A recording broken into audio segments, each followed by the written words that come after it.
오늘은 현진건 작가님의 운수 좋은 날 볼 건데, 지금도 가난은 사람을 비참하게 만들지만 일제시대의 가난은 얼마나 끔찍한 재앙이었는지 이 소설에서 엿볼 수 있어. 주인공 김첨지는 인력거꾼이야.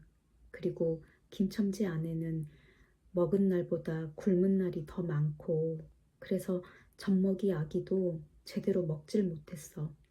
게다가 아내는 아프기까지 하지.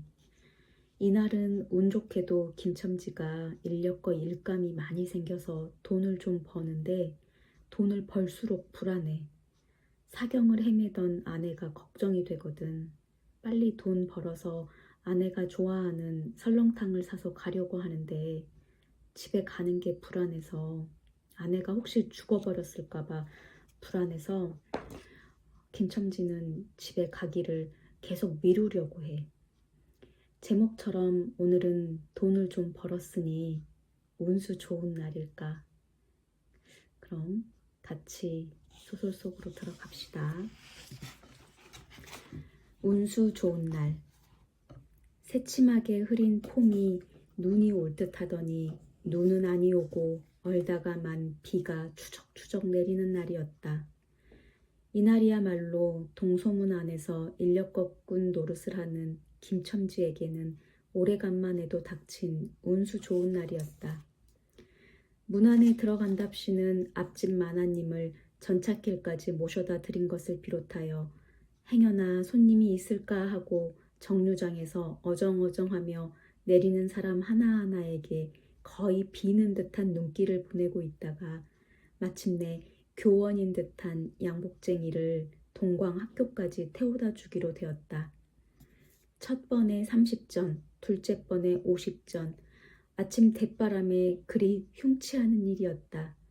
그야말로 재수가 옹 붙어서 근 열흘 동안 돈 구경도 못한 김첨지는 10전짜리 백동화 서푼 또는 5푼이 찰깍하고 손바닥에 떨어질 때 거의 눈물을 흘릴 만큼 기뻤었다.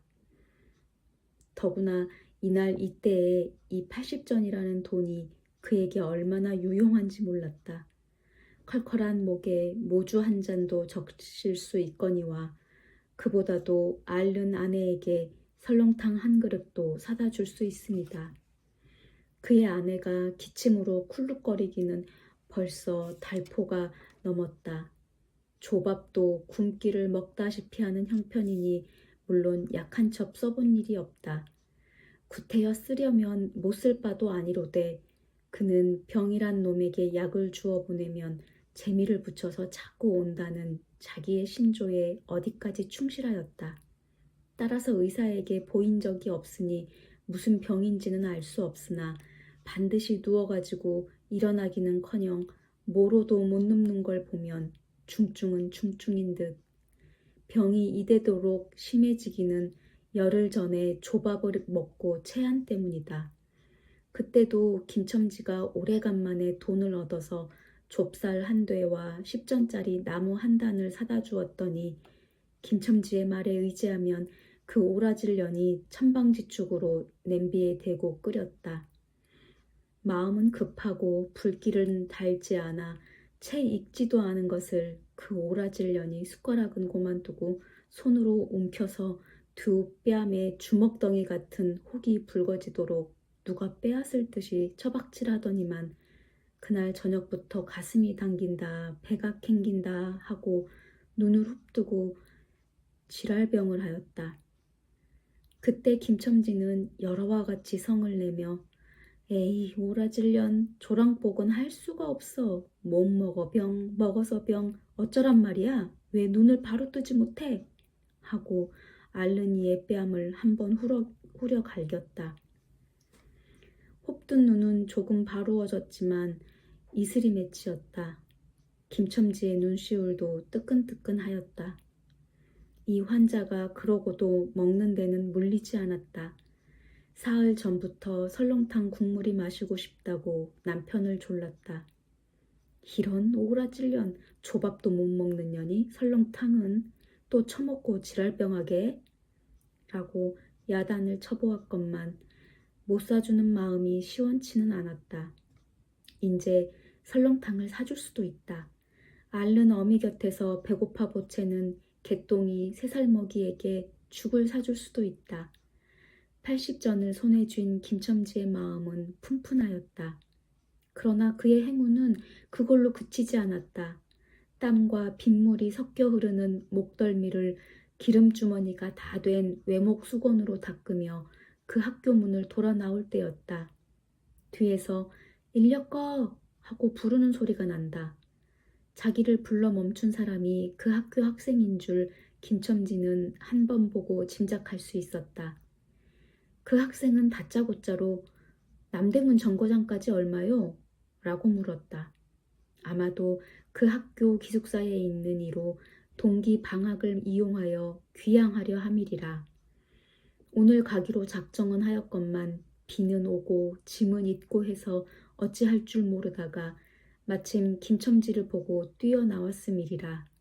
그렇지 않으면 왜 구두를 신지 못해서 질질 끌고 비록 고구라 양복일망정 노박이로 비를 맞으며 김첨지를 뒤쫓아 나왔으랴.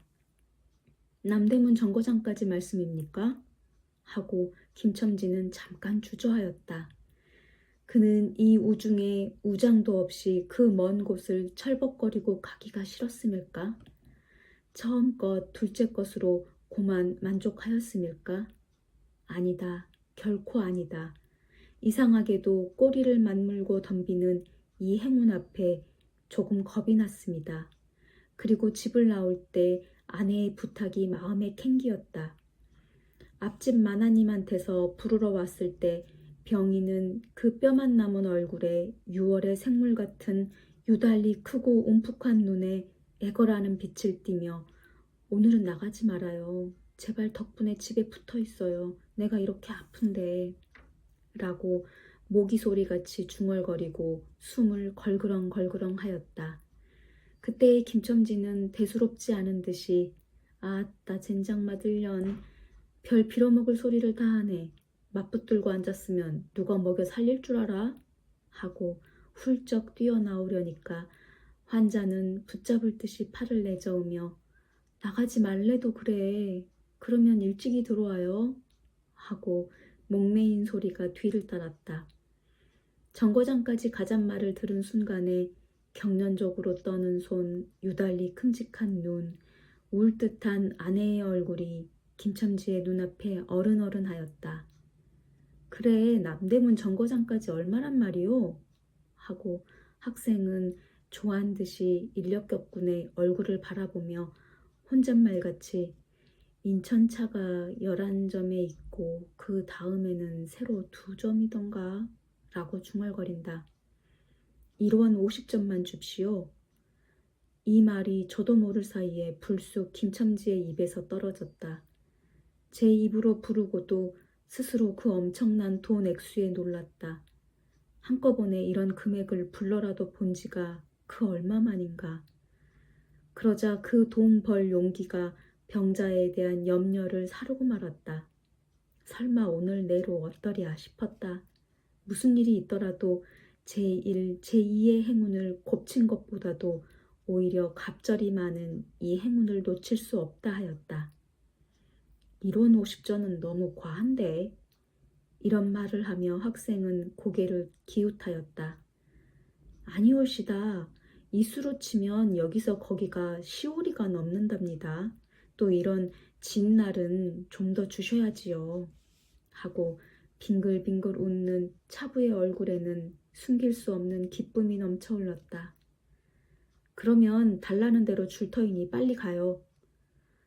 관대한 어린 손님은 이런 말을 남기고 총총히 옷도 입고 짐도 챙기러 갈대로 갔다. 그 학생을 태우고 나선 김첨지의 다리는 이상하게 거뿐하였다. 다름질을 한다느니보다 거의 나는 듯하였다. 바퀴도 어떻게 속히 도는지 구른다느니보다 마치 얼음을 지쳐나가는 스케이트 모양으로 미끄러져 가는 듯하였다. 언 땅에 비가 내려 미끄럽기도 하였지만 이윽고 끄는 이의 다리는 무거워졌다. 자기 집 가까이 다다른 까닭이다. 새삼스러운 염려가 그의 가슴을 눌렀다. 오늘은 나가지 말아요. 내가 이렇게 아픈데. 이런 말이 잉잉 그의 귀에 울렸다. 그리고 병자의 움쑥 들어간 눈이 원망하는 듯이 자기를 노리는 듯하였다. 그러자 엉엉하고 우는 개똥이의 곡성을 들은 듯 싶다. 딸꾹딸꾹하고 숨 모으는 소리도 나는 듯 싶다. 왜 이러오? 기차 놓치겠구만. 하고 탄이의 초조한 부르짖음이 간신히 그의 귀에 들어왔다. 언뜻 깨달으니 김첨지는 인력거를 쥔 채 길 한복판에 엉거주춤 멈춰 있지 않은가. 예, 하고 김첨지는 또다시 다름질하였다. 집이 차차 멀어갈수록 김첨지의 걸음에는 다시금 신이 나기 시작하였다. 다리를 제게 놀려야만 쉴 새 없이 자기의 머리에 떠오르는 모든 근심과 걱정을 잊을 듯이. 정거장까지 끌어다주고 그 깜짝 놀란 이런 50전을 정말 제 손에 쥐매 제 말 맞다나 심리나 되는 길을 비를 맞아가며 질퍽거리고 온 생각은 아니하고 거저나 얻은 듯이 고마웠다. 졸부나 된 듯이 기뻤다. 제 자식벌밖에 안 되는 어린 손님에게 몇 번 허리를 굽히며 안녕히 다녀옵시오 라고 깍듯이 재우쳤다.